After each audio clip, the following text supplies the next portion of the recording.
Bienvenue à un nouvel épisode de Mirego Dev Talks, un podcast conçu par l'équipe de Mirego pour la communauté de développement. Dans chaque épisode, nos invités discutent d'une expertise, d'une technologie ou d'un enjeu lié au développement de produits numériques en compagnie de Rémi Prévost, directeur développement logiciel chez Mirego. Cette semaine à Mirego DevTalks, on va parler de quelques-uns des outils internes qu'on a développés au fil des années chez Mirego, pourquoi on choisit parfois de développer nos propres outils, quels avantages ça nous donne, quels enjeux ça peut soulever, etc. Très souvent, on choisit même de rendre ces outils-là open source, donc pourquoi on choisit de faire ça? Je reçois Samuel Garneau, Simon Prévost, deux développeurs qui ont démarré, développé et maintenu plusieurs projets internes open source dans notre équipe au fil des années. Je vous souhaite donc une bonne écoute.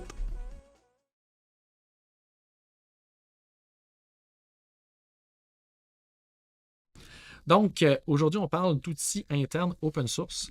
On peut commencer en fait par se présenter quelques petits outils qu'on a bâtis au fil du temps. J'en ai choisi quelques-uns, notamment Accent, Dispatch et Killswitch. Simon, toi qui es en tant que développeur principal d'Accent, peux-tu nous faire un petit historique de c'est quoi Accent, à quoi ça sert, comment ça a été monté? Oui, dans le fond, un peu l'historique de Accent, ça a commencé en, je pense, 2015 avec l'arrivée du projet Bell 5 chez Mirego, qui avait un besoin, en fait, de... Eux autres, ils se sont dit, bon, on commence à développer ça.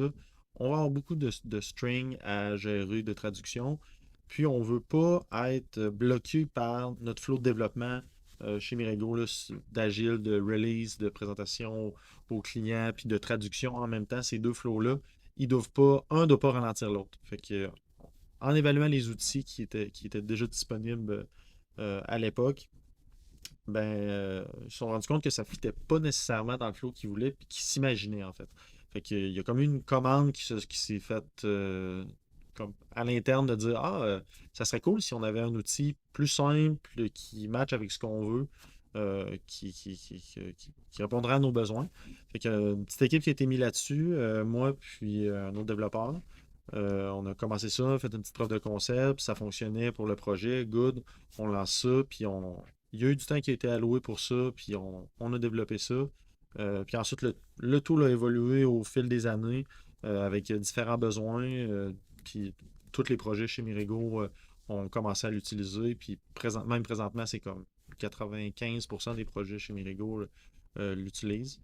Mais dans le fond, c'est quoi, mettons, l'alternative qui existait avant? C'est des spreadsheets de traduction qu'on a envoyés aux clients, qui nous retournaient, qu'on intégrait. Ouais, en fait, c'est pas vraiment de l'alternative, mais nous, qu'est-ce qu'on faisait chez Mirego Ouais. pour gérer les traductions dans les applications, c'était ça, c'était le développeur, dans son application, il y a un fichier de traduction qui est, mettons, clé-valeur, qui dit, exemple, la clé c'est greetings, en français, la valeur c'est bonjour, puis en français c'est bonjour, puis en anglais c'est welcome. Cette string-là était dans le projet. Si on voulait la traduire par un traducteur, il y avait des opérations manuelles de l'envoyer dans un fichier Excel, puis après ça, le traducteur le traduit. Le développeur doit reprendre les strings puis les remettre dans son projet en faisant lui-même la différence de qu'est-ce qui a changé, puis tout ça. Mais des vraies alternatives, il y a quand même des outils qui sont disponibles en ligne qui font sensiblement ça. Mais qui n'était pas adapté justement dans le flow de développement souhaité par Mirego. Là, souvent, c'était vraiment un stop the world. OK, on arrête, voici notre release, c'est quoi? Envoie ça au traducteur. On attend que ça revienne. Le traducteur ramène les strings, on les remet dans le projet. On compile, puis on fait la release. Ça ne fitait pas nécessairement dans ce qu'on recherchait. Fait que c'est pour ça que Accent est né là-dedans. Cool. Samuel Garneau, si tu pouvais nous parler d'un peu de Dispatch, l'outil, un autre outil interne open source maintenant de Mirego. Yes, avant de mettre en contexte un peu c'est quoi Dispatch, historiquement, chez Mirego, on a en fait du code review. Puis le code review a tout le temps été comme quelque chose d'important pour assurer la qualité comme un peu de l'engineering, s'assurer qu'on n'introduise pas trop de problèmes et tout. C'est pas à 100% garanti, mais ça aide quand même à faire un bon fit. Dispatch est venu d'un problème qu'on avait avec la croissance de Mirego. À 5, 6, 7 développeurs, ça allait quand même bien. On était capable de tout regarder le code que tout le monde faisait, puis tout le monde fait regarder pas mal le code qu'une seule personne faisait. Donc ça allait bien. Mais avec la croissance, ça apporte un certain lot de défis, puis c'était comme impossible après après ça, mettons, même rendu à 10, 15, 20, de voir tout passer et de pouvoir tout reviewer. Donc, ce que ça faisait, c'est qu'il y avait des pull requests qui étaient un petit peu plus complexes, qui se trouvaient à ne pas trouver preneur, qu'il n'y a personne qui faisait de review dessus, et les petites pull requests simples qui n'avaient pas de complexité et qui étaient faciles à reviewer, se retrouvaient à avoir 5-6 personnes qui faisaient la review dessus en 10 minutes. Ce qui n'est pas optimal parce qu'on veut pas mal l'inverse. On veut que les pull requests compliqués aient le plus de review, puis celles simples, on peut en laisser passer un peu plus. Bref, Dispatch, ça tente d'adresser ça. Comme son nom le dit, ça va dispatcher 2 types de reviewers. Puis ces 2 personnes-là vont avoir comme mission, ou comme obligation en fait, là, de remplir comme le mandat de faire la review et de s'assurer qu'il y a vraiment quelqu'un qui le fait. Fait que ça tombe. C'est pas supposé tomber dans une craque. Exact. Oui. Tu disais aussi le besoin qu'on a de. Pourquoi on fait du code review, c'est de reviewer. Faire du code review pour reviewer, là, mais aussi, il y a comme d'autres buts à ça, justement, de faire qu'il y ait plus de paires de yeux possibles qui regardent du code, de même apprendre. Dispatch, ça va aussi à pouvoir. Peut-être qu'on n'est pas encore rendu là, mais le besoin chez Mirigo, le code review chez Mirigo n'est pas juste pour corriger du code, ça sert à plein d'autres choses. Exactement. Il y a aussi un bout qui est formateur à ça au sein de la business, puis de garder une constance. Chez Mirigo, on aime beaucoup parler d'horizontaux. Ça a peut-être d'autres podcasts probablement qu'on a adressé, mais chez Mirigo, ce qu'on appelle les horizontaux, c'est beaucoup tout ce qui est au niveau de développement. On veut que tout le monde dans la business qui partage un peu les mêmes compétences ait des yeux sur ce qui se fait ailleurs dans d'autres projets. Pour éviter que chaque projet soit isolé, puis qu'il évolue tout seul et qu'il ne partage pas les connaissances acquises ou même les erreurs qui ont été commises dans d'autres projets, puis de faire en sorte que ça se répète. Donc, le but, c'est d'éviter ça. Puis, comme je disais tantôt, Dispatch va choisir 2 types de reviewers, puis il y en a un qui va être un contributeur actuel au projet. Donc, quelqu'un qui a déjà les yeux sur le projet, qui comprend la réalité probablement de la phase de dev qu'on est en train de faire, qui est comme dans le inner circle, dans la loupe. Puis, on va prendre aussi quelqu'un qui est probablement à l'externe du projet, mais qui est ce qu'on appelle un expert, en gros guillemets, mais quelqu'un qui a une bonne connaissance de la technologie qui est utilisée, que ce soit Elixir, Ruby, JavaScript, Kotlin, peu importe. Donc, ça va faire en sorte que ça va garder une certaine horizontalité chez Mirigo. Donc, la personne qui est dans l'ordre du projet va pouvoir amener des connaissances ou ressortir avec des connaissances de la review du code qu'il va venir de lire. OK.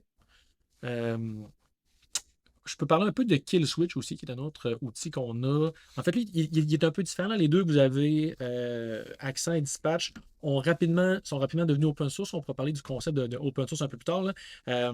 Mais Kill Switch, c'est intéressant parce que lui, on l'a commencé en 2013, je crois.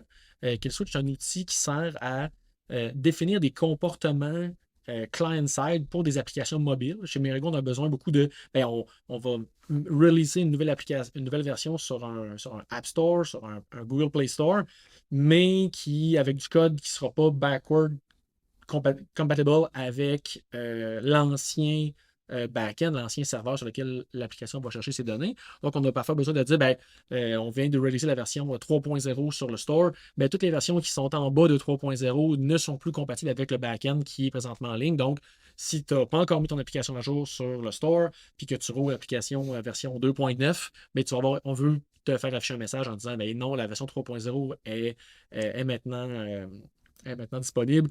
Tu dois la télécharger parce que c'est le seul moyen maintenant de consommer cette application-là. Donc, Kill Switch sert à ça, sert à définir des comportements qui sont real-time dans nos applications. Puis, dans le fond, c'est un peu ça. C'est drivé par un schéma JSON qui est compris par toutes nos applications. La plupart, je ne sais pas c'est quoi le pourcentage comme pour Accent, mais il y a un gros pourcentage d'applications mobiles, quelques applications web qui l'utilisent. Puis ça, c'est drôle parce qu'on l'a jamais rendu open source entre 2013 et 2022. Puis c'est en 2022, je crois, il y a quelques mois, en 2021, à la fin de l'année, qu'on s'est dit, ça n'a pas tant de sens que cet outil-là soit pas public et que si nos clients qui partent avec leur code, qui, parfait, on veut reprendre le développement de notre application mobile, ils perdent cette fonctionnalité-là dans leur application, parce que nous, on s'en sert pour les clients, pour les projets de nos clients actifs. Donc, qu'est-ce qui se passe quand un client devient plus actif? Ben, c'est quand même cool de garder cette fonctionnalité-là. Donc, c'est pas mal ça pour Kill Switch. C'est une application qui est en Ruby on Rails. Donc, il y avait ça aussi, je pense, qui était peut-être un frein, ou peut-être un faux frein mental là, à se dire, ben, oh, ouais, c'est du code qui a été écrit en 2013. On a fait attention que ça soit du bon code clean, qu'il y ait des tests, qu'on soit fier de mettre ce code-là open source. Puis, tu sais, je pourrais vous renvoyer la question. Mettons, Simon, Accent aussi, on l'a développé quand même assez à l'interne parce que le besoin était assez interne. Puis, à un moment donné aussi, on s'est dit, ben non, rendons ça open source, je pense que ça a de la valeur. C'est quoi les autres avantages? C'est quoi la valeur à rendre ces outils-là qui sont très, très, très pour nous, mais it turns out, ça a de la valeur des rendre open source? Ben, je pense que je vais revenir à la valeur, là, mais quand tu parlais, ça m'a fait penser à quelque chose que, tu sais, Accent, Dispatch, c'est vraiment des projets internes qui ont, qui ont pas de dépendance aux projets qu'on les utilise. Qu'on les utilise, quand tantôt j'ai dit 95% des projets utilisent Accent, mais si un client reprend son projet puis le développe à l'interne, il n'y a pas de dépendance directe à Accent, dans le sens que c'est un outil qui est utilisé par le développeur. Ben, il est utilisé aussi par le client, mais il n'y a pas. Quand on boot l'application, il y a pas de requête qui part vers Accent pour synchroniser les strings. C'est vraiment au dev quand on fait la release. Dispatch, même chose, que c'est vraiment un outil utilisé par les développeurs. Tandis que KillSwitch, il y a vraiment une dépendance par le projet. Fait que c'était peut-être quelque chose aussi niveau sécurité qui peut être plus touché. Tu sais, justement, ben, donc on vient aux avantages de mettre les choses open source. Ça nous force un peu à faire une rétrospective de toute l'application, de dire, bon, OK, ce que j'ai développé, est-ce qu'il y a des trucs de sécurité? Est-ce qu'on a tourné des coins ronds à des endroits que, ben, quand ça va être open source, il y a quelqu'un qui va prendre le code et va dire, ah, regarde, Mirego a fait ça comme ça, puis c'est déployé dans telle application ultra connue. Est-ce qu'il y a des dangers, tout ça? Puis envers nos clients aussi, il y a comme une confiance qui vient avec ça. Fait que, tu sais, je pense que l'avantage, c'est justement qu'on a à faire ça, puis c'est de prendre le temps. C'est peut-être pour ça que ça a pris 9 ans à le faire pour la question. Vous avez quand même une pression positive à se remettre en question sur est-ce que le code est vraiment comme on le veut puis comment on veut l'exposer. Puis autant aussi au niveau de la sécurité, on prend plus le temps d'y penser si on rend ça public que si on le garde à l'interne. Fait que l'avantage, finalement, c'est ça. L'avantage, c'est que ça nous met dans une position de dire, hey, est-ce qu'on est prêt C'est quand même un gros saut à faire, là, de le code est 100% privé à le code est 100% public. Oui, puis tu sais, même en tant qu'équipe, je pense que c'est vraiment, il y a des bonnes leçons à tirer de ça, de traiter. Tu sais, on a un peu cette mentalité-là, en tout cas, chez Mirego en général, là, que dans les projets, tu sais, quasiment traiter les projets comme s'ils étaient open source, là, dans le sens que de se questionner sur ben, la sécurité. Es-tu là? Est-ce qu'on a tourné les cohérents? Si ma pull request, si on vient à du code review, si je faisais ma pull request open source puis que tout le monde pouvait l'avoir, est-ce que ce code-là passerait? Ou bien il passe parce que c'est un projet client que personne ne voit le code puis que c'est tout à l'interne chez Mirego puis que ben ça, on a fait ça comme ça parce qu'on manquait de temps. Non, les projets open source, Accent, KillSwitch, Dispatch, il faut que le code soit de qualité parce qu'il y a quelqu'un qui peut l'utiliser ailleurs que chez Mirego. Puis là, c'est le nom Mirego qui est dessus. C'est pas caché à travers un produit. Le produit, c'est le code. On parle de code, mais il n'y a pas rien que cette partie-là. On parle aussi de documentation. Quand on met quelque chose open source, c'est important d'expliquer le pourquoi, d'expliquer comment l'utiliser, d'expliquer comment le faire rouler, comment contribuer, même toutes ces choses-là. Puis je pense que dans cette entreprise où on garde tout fermé, je pense qu'au début, on avait un petit peu plus de misère à documenter même nos projets à l'interne.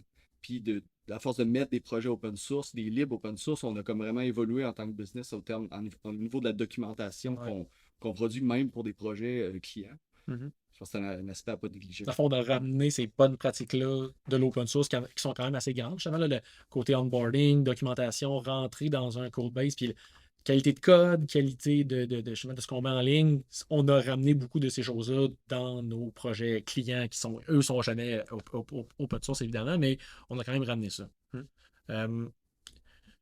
Ça, c'est par rapport au côté open source. Est-ce qu'on a c'est quoi les avantages qu'on a de bâtir? Tantôt, tu nous as parlé un peu, Simon, avec les alternatives à Accent. Il y a des alternatives à Dispatch qui existent aussi, tu sais, pour faire du code review en mode plus software as a service, là, comme paye X dollars par user, puis parfait, on va dispatcher nous autres sur des pull requests auxquels tu as accès dans ton organisation. Pourquoi on s'est mis à développer nos propres outils? Je peux peut-être commencer avec Dispatch. Au départ, Dispatch, ça a été bâti en environ une journée. C'était pas un gros risque par rapport à la flexibilité que ça nous apportait à faire grandir cet outil-là. On ne savait pas exactement au jour 1 où est-ce qu'on voulait s'en aller avec ça, puis s'il y avait vraiment si c'était vraiment une solution à notre problème. En le faisant in-house, comme ça, on avait au moins la possibilité de tester des théories, de tester des choses, puis de s'assurer que c'était vraiment une solution qui fonctionnait pour nous. Même si l'objectif, c'est finalement de le mettre open source, il faut quand même s'assurer que la solution fonctionne à l'interne avant et tout. Donc, je pense que de bâtir nos outils nous apporte cette flexibilité-là, de tester nos théories. Puis par rapport à Dispatch, c'est intéressant, je pense que, mettons, c'est de rephraser un peu ce que tu disais, c'est quasiment de dire, on ne sait pas c'est quoi tant notre problème. On a, mettons, justement des guidelines de code review, on veut qu'il y ait le plus de paires de yeux possible, on veut que les gens s'en servent pour apprendre, on veut être exposé à du code, mais on veut que les contributeurs actifs soient quand même plus impliqués dans les reviews. Mais fait on était encore en train de définir c'est quoi notre problème, puis on peut pas se dire, ben, OK, on va jumper dans tel outil, on sait pas c'est quoi vraiment. Lui, Exactement. sa promesse, c'est de dire, je vais attribuer des reviewers des fois dans des pull requests, mais il n'y a rien qui dit que ça va être ça, que ça va régler notre problème. On sait même pas encore c'est quoi notre problème. Exact. Puis on a été capable de le faire de façon incrémentale, de prendre vraiment un MVP qui a aidé à, je sais pas, peut-être à 50% le problème qu'on pensait avoir, puis après ça, on a incrémenté là-dessus. Je pense qu'on n'aurait pas pu faire ces découvertes-là si on avait pris un outil qui donnait déjà une dizaine de fonctionnalités. Là, on est vraiment arrêté sur 1-2 fonctionnalités qu'on voulait. On a testé si ça nous aidait, puis à partir de là, on a continué là-dessus. Je pense que pour l'adoption aussi, dans le fond, c'est pour l'adoption aussi à l'interne, c'est plus simple quand que le produit fait pas grand-chose, puis que là, le monde l'adopte, tu rajoutes des choses que le monde demande ou que tu vois l'utilisation. L'outil requiert ça pour être meilleur, puis tu avances avec ça, ça veut dire que l'adoption fait juste grandir, tandis que si tu arrives avec un outil préfet, qui a certaines lacunes, ben ça se peut qu'à l'interne, il y ait plus de réticence de Ah, ouais, ok, pourquoi on utilise cet outil-là ça, je suis pas d'accord comment ils font ça, puis c'est que ben c'est ça que l'outil fait, puis on sait que c'est pas le meilleur, mais je reviens des outils de traduction, il y en a beaucoup, là, puis il y en a qui feraient la job, là, puis qu'on serait capable d'utiliser, mais ça viendrait avec plein de choses Des contraintes. Des contraintes, puis peut-être que les gens seraient moins on board avec ça en faisant ben ça fait ça, j'aime pas vraiment ce flow-là, ben sorry, c'est de même que ça fonctionne. Puis un autre point aussi qui est le fun à faire des trucs à l'interne, c'est que c'est un peu un terrain de jeu, là, dans le sens que c'est quelque chose qu'on contrôle, puis c'est quelque chose qu'on. C'est pas. Moi, je suis pas le seul développeur attitré sur Accent chez Nirego. Là, si tu as le goût de rajouter une fonctionnalité, s'il y a quelque chose qui te gosse dans le UI, ben, c'est le fun parce que tu peux prendre le code, là, puis l'améliorer, puis essayer quelque chose, puis ça donne vraiment du ownership, je trouve, à l'équipe de donner les outils puis d'avoir ce contrôle-là. C'est ça que tu utilises le terme sandbox, c'est vraiment un terrain de jeu, ça nous permet de tester des nouvelles libres, des nouvelles technos, sans trop de risques, de répercussions sur des clients, des choses comme ça. Exact. Puis pour revenir à ce que tu disais, Simon, sur le commencer plus petit, commencer quasiment MVP, puis je vais ramasser du feedback des gens, puis après ça, on peut littéralement, parce que les users, c'est nous qui développent. Fait qu'on peut en même temps aider. Je pense qu'il y a des features qui sont dans Accent que ça vient directement de j'en ai besoin dans mon projet. OK, c'est-tu ton projet qui en a besoin ou c'est un petit feature que c'est juste ton projet qui va utiliser? Ou non, finalement, en se posant la question et réfléchissant un peu, on se rend compte que ça va être utilisé potentiellement par tous les projets qui utilisent Accent. Ah oui, parfait, on va la bâtir la feature, on va améliorer l'utilisation de plein de users en même temps, c'est vraiment le fun. Puis c'est ça, puis en étant des trucs à l'interne, ben ça fait que le monde qui sont même pas développeurs aussi embarque là-dedans puis propose des choses, on utilise Jira, il n'y a pas un product owner qui va dire moi j'aimerais ça, cette nouvelle feature-là dans Jira, là, mais non, tu subis le tool, puis c'est comme c'est ça, puis tu trouves une façon de faire les choses avec l'outil, mais avec des trucs internes comme Kill Switch, comme Dispatch. Puis, c'est comme, je pourrais-tu, ça serait le fun de faire ça, ça améliorerait la vie des développeurs. Ah oui, parfait, écris-moi. Oui, on va le faire, on va débloquer du temps pour le faire, puis ça, c'est cool. Puis, mettons, question piège, pourquoi qu'on ne bâtit pas un Jira ou un outil on a du feedback sur Jira, là, on a du feedback sur Mais ouais, à un moment donné, il y a une limite de dire, il y a comme un threshold ou quelque chose à un moment donné de dire, ben non, ok, ouais, Jira, il y a des petites contraintes d'affaires qu'on aurait faites différemment. Peut-être Jira, c'est le pire exemple, là, mais bon, bâtissons-le, faisons juste ce qu'on a besoin dans, mais à un moment donné, l'investissement est trop grand puis ça vaut peut-être pas la peine. Ouais, c'est vrai que le message, c'est pas de tout bâtir à l'interne parce que ça fait que la compagnie own ses tools. Là. Je pense que c'est pas ça le but. Là. Puis c'est justement de tracer la ligne de jusqu'où c'est utile. Puis à quel point l'outil fait pas ce que tu veux que ça fasse. Là, Accent au départ, c'était que dans la recherche d'outils, ça marchait pas les outils qui existaient. En 2014-2015, les outils ne faisaient pas ce qu'on voulait qu'ils fassent. Fait qu'il y a eu ça. Parce que ça vient d'un besoin. Même Dispatch, si on n'allait pas de l'avant avec un outil de ce type-là, on perdait cette culture-là de code review chez Merigo. Il y avait vraiment un problème réel. Jira, je pense pas qu'on arrête de faire des sprints puis des boards si on ne développe pas un outil à l'interne. Il y a quand même des solutions qui sont quand même viables, mais qui peut-être qui ne répondent pas à 100% à nos besoins, mais au moins il y a quelque chose qui grandit, qui est là, qu'on utilise puis qui va relativement bien. Puis ça fait un parallèle avec quand on va vers des technos open source que nous sur lesquels on se base, c'est mettons des Kotlin Multiplatform, des React, des Elixir, Phoenix. Ça aussi, dans le fond, c'est des choix qu'on fait de se dire, ben, on ne bâtit pas notre propre framework web pour faire du Elixir. On va utiliser Phoenix. On va leverager qu'est-ce qui existe. Peut-être qu'il y a un parallèle à faire, mais qui n'est pas à 100% parce que Jira, c'est fermé. C'est un software as a service. Fait que tu payes, tu l'utilises, comme si tu le subis. C'est intéressant comme concept, mais versus un Phoenix, c'est quelque chose, ben, c'est de la base, c'est open, c'est des fondations, c'est pas des fonctionnalités que tu ajoutes dans ton produit. Mais puis en plus, c'est open source. Tu peux faire une pull request, tu peux contribuer à cet outil-là. OK, c'est quand même intéressant. Ah, puis, revenir au point que tu disais, j'ai pas le temps de passer ce point-là, mais tu sais, dans le fond, un outil interne, je reviens sur les users qui nous donnent du feedback, les gens chez Merigo qui nous aident à bâtir ce produit-là parce qu'on est consommateur et développeur. Dans le fond, c'est un peu la même philosophie, bâtir un outil interne que de bâtir un produit avec, puis de grandir, de monter une user base. Là. De commencer MVP, petit, recevoir du feedback, bâtir un tool. C'est tout parallèle qu'on peut faire avec ça. C'est comme un projet, dans le fond. C'est un vrai produit qu'on bâtit. C'est pas juste un tool sur le site qu'on fait et qu'on oublie. Là. Ça fit un peu avec la culture un peu qu'on va avoir dans nos projets chez Merigo de OK, tu es un développeur, mais tu fais les features, c'est correct. Ta fonction, c'est d'écrire le meilleur code possible pour répondre aux besoins du client. Mais il y a aussi une partie de OK, tu es en train de bâtir le produit, là, tu peux donner ton avis. C'est pas parce que c'est un client qui paye que nécessairement tu dois attendre de recevoir les tâches pour les faire. Tu peux donner ton avis, tu peux essayer des choses, tu peux proposer des affaires, puis c'est avec nos outils internes, on l'a parce qu'on n'a pas le choix de le faire, parce que c'est nous qui le développons.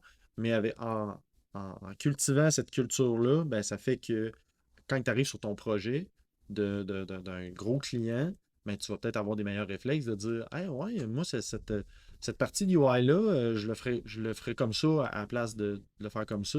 On dirait que ça. C'est la culture d'intrapreneuriat, des fois qui est difficile à mettre en mots puis expliquer c'est quoi exactement, mais c'est exactement ça. C'est pas mal ça, là, de prendre des décisions puis de voir des opportunités et non juste de faire ton code puis d'exécuter les tâches qu'un client te demande. Oui, c'est ça. C'est quoi les autres défis qu'on a quand on a à maintenir, en fait, peut-être que la maintenance c'est un défi en tant que tel, là, mais c'est quoi les autres défis qu'on a quand on bâtit ces outils-là, quand on les rend open source, c'est-tu les mêmes que justement un projet, un vrai produit client? Il faut s'en occuper, il y a de la maintenance, il faut le supporter. Quand on se met à avoir des développeurs externes, ça arrive, là, on en a des développeurs externes qui contribuent à nos projets, comment qu'on les supporte là-dedans? Y a-t-il des enjeux là-dedans qu'on ne penserait pas? Un des défis qui est grand, c'est le temps. Mettons qui des fois nous manque parce que le retour n'est pas immédiat sur des produits open source par rapport à du travail client ou qu'on va avoir vraiment un feedback immédiat en sprint des clients. Niveau open source, ça peut être long avant que ça fasse effet boule de neige. Puis même Accent a été là, open source, quand même un bout avant que ça soit un peu découvert puis que ça fasse, que ça devienne un peu plus un projet connu. Dispatch est encore au début, c'est très très peu connu. Mais on tient quand même à le garder open source parce que, bon, un peu tout ce qu'on a énoncé depuis le début. Là. Donc, moi, je pense qu'un des plus gros enjeux de faire de l'open source, c'est vraiment le temps. Ouais. Parce qu'en manquant de temps, ben le danger, c'est que le code il meurt un peu. Là. Si tu fais pas d'update, vraiment de la maintenance, même pas de l'évolution de produit, là, vraiment juste de la maintenance de faire que le code il reste pas un an de temps sans y toucher. Parce que les produits qu'on fait internes, ils fonctionnent, puis on n'aurait pas nécessairement à les toucher. Là, si le code il fonctionne, puis ça roule, puis on les utilise, mais si à chaque fois qu'on voulait rajouter une feature, ben, ça devenait compliqué parce que le code n'est plus maintenu, ben là, il faut mettre les libs à jour, les concerns de sécurité. Ça fait que c'est justement comme ça, tu dis, le fait de trouver du temps pour faire les choses qu'on fait dans des projets clients, mais qui sont peut-être moins le fun, mais il faut les faire quand même dans les projets internes. Mais l'objectif final, là, au fond, c'est-tu de maintenir ça long terme, ou c'est de dire, ben, Accent, il est feature complete. Kill Switch, c'est feature complete. Puis oui, on fait des mises à jour de runtime, des mises à jour de librairie, des mises à jour de patch de sécurité, ce genre de choses-là. Mais c'est-tu correct à un moment donné de plus faire évoluer un outil interne? Probablement qu'il y a certains outils que oui, ça peut être correct. Ouais. Si je prends l'exemple de Dispatch, absolument pas. Dispatch gère quand même un côté humain chez Mago, là, qui est d'assigner du monde à des code review, s'assurer que le monde le fait et qu'on garde ces cultures-là. Le niveau horizontalité, tu disais, là, c'est pas juste, ben, ça prend une personne, ça l'assigne. Non, il y a un hire, il y a un objectif plus gros que ça. Là. Ça va avec la croissance de Mago. Plus elle va, plus on a des projets, plus on a des gens, des différents types de caractères qui ne veulent moins en faire, qui veulent plus en faire. Fait que tout ça, c'est un ajustement constant à faire. Puis je pense que mettons, ce projet-là ne doit pas devenir stagnant. Mais il y en a probablement qui. Kill Switch me semble un bon exemple d'un projet qui peut devenir plus stable. En fait, qui est stable depuis, ça fait longtemps qu'on a fait de feature. depuis des années. Donc je pense que oui et non en même temps. Ouais, mais qu'est-ce qui fait que un moment donné, on est arrivé et dire, ben, tu sais, Kill Switch, comme tu dis, il est stable, puis le nombre de features, c'est ça que ça fait, puis est-ce que c'est parce que le code, on l'a laissé mourir, là, c'est pas ça que je veux dire, je veux pas que ça soit négatif, là, mais est-ce que c'est parce que le code, on est satisfait avec ça, puis qu'il y a personne qui a besoin d'autres fonctionnalités, ou il y a personne qui veut acheter une nouvelle fonctionnalité? Il y a personne qui pense à. Hey, mettons qu'il ça marche, là, comment on pourrait le rendre meilleur? Il y a Ouais. personne qui a cette réflexion-là vraiment parce que c'est un peu invisible aussi comme outil. Je pense qu'il y a ça qui est peut-être. C'est qui est peut-être un enjeu de quand c'est pas dans ta face tout le temps, tu le vois pas, puis c'est satisfait là. Mais il me semble feature complete parce que il n'y a personne qui a exprimé un besoin d'une nouvelle feature, mais en même temps, non. Il est peut-être pas fait ça. Parce que feature complete jusqu'à ce qu'on ait un nouveau besoin. Il y a des belles opportunités à avoir un projet comme ça qui est feature complete puis qui est comme vraiment mettons, sandboxé, qu'on sait où qu'on veut commencer puis où qu'on Où est-ce que ça finit? Ouais, c'est ça. Au niveau, mettons, des nouvelles technos, si on veut tester une nouvelle façon de bâtir un app, tout, c'est une app qui est petite, c'est une app qu'on peut reprendre puis juste faire comme, hey, on va essayer de le faire en Rust, mettons. On va essayer ça parce que on sait qu'il y a un début puis une fin, il y a une finalité à ce projet-là, puis on s'embarque pas sur quelque chose pour des années. Je pense qu'il y a quand même une belle opportunité dans ces projets-là d'apprentissage. Ouais. Mais c'est ce qu'on a fait avec Accent. Accent qui n'était pas fait avec Elixir. Ouais, en 2014, c'est 2014 que ça a commencé, Accent. Plus je pense, c'est vraiment 2014 parce que déjà en 2015-2016, moi, je commençais à regarder Elixir, puis j'ai comme fait, ah, OK. Puis dans le temps, Accent, il y avait moins de fonctionnalités aussi, un peu. Mais de faire comme, hey, on a comme des nouvelles technos chez Mirego. Tu sais, on veut essayer Elixir, on veut essayer GraphQL, puis tout ça. Ah, OK, je vais juste essayer de faire justement un MVP de qu'est-ce que l'application qui existait déjà faisait. Parce que aussi, c'est cool, c'est pas de dire, bon, je vais faire un Hello World, je vais faire un blog avec Elixir. Ouais. Ça donne un cas d'utilisation, puis que, hey, mettons que ça marche, mettons que je tombe en amour avec Elixir, hey, je vais pouvoir l'utiliser comme il y a un vrai besoin réel. Là, c'est cool, puis ce besoin-là matchait dans le temps, là, avec Accent qui était utilisé dans plein de projets, puis qui commençait à être de plus en plus utilisé chez Mirego. Puis je voyais que dans l'architecture de base, il y avait quand même des failles de OK, ça ne pourra pas marcher pendant 10 ans. Ah oui, on tombe plus technique, mais que Rails adressait différemment de l'X. Non, l'architecture Ça aurait pu être réglé en Rails par Ruby. oui, Ben tant qu'à être là-dedans, tu t'es dit, je vais. oui, c'est ça, exact. Des décisions d'architecture vraiment de faire que. Mettons c'est technique. Là. Mettons qu'on tombe dans le technique. Là. On tombe dans la technique. C'est le fait que quand tu uploadais un fichier avec, mettons, 1000 strings dedans, ça faisait 1000 entrées dans la database en disant, ben parfait, ça c'est ta key, c'est greetings, ta value, c'est bonjour, tu es associé au projet Y. Parfait. Puis si tu faisais un upload du même fichier, encore une fois, ben, il créait une nouvelle version de la string, puis il disait, ben 1000 nouvelles entrées dans la database avec, ben ça c'est ta nouvelle Il n'y a string. rien qui a changé, c'est 1000. C'est ça, puis ta version s'est rendue ça. Fait que quand on montrait les strings aux users, on allait chercher la dernière version. Puis c'était cool quand même, ça avait ses avantages que, ben, si tu voulais voir l'ancienne version, tu avais sa propre row dans DB qui était associée, qui avait des commentaires associés, mais là, ça faisait que les commentaires ne suivaient pas si tu uploadais un autre. Et tu sais, c'était vraiment en mode MVP, puis en mode 2014. It works, là, ça marchait. Genre, parfait, je sais ça marche. Ça.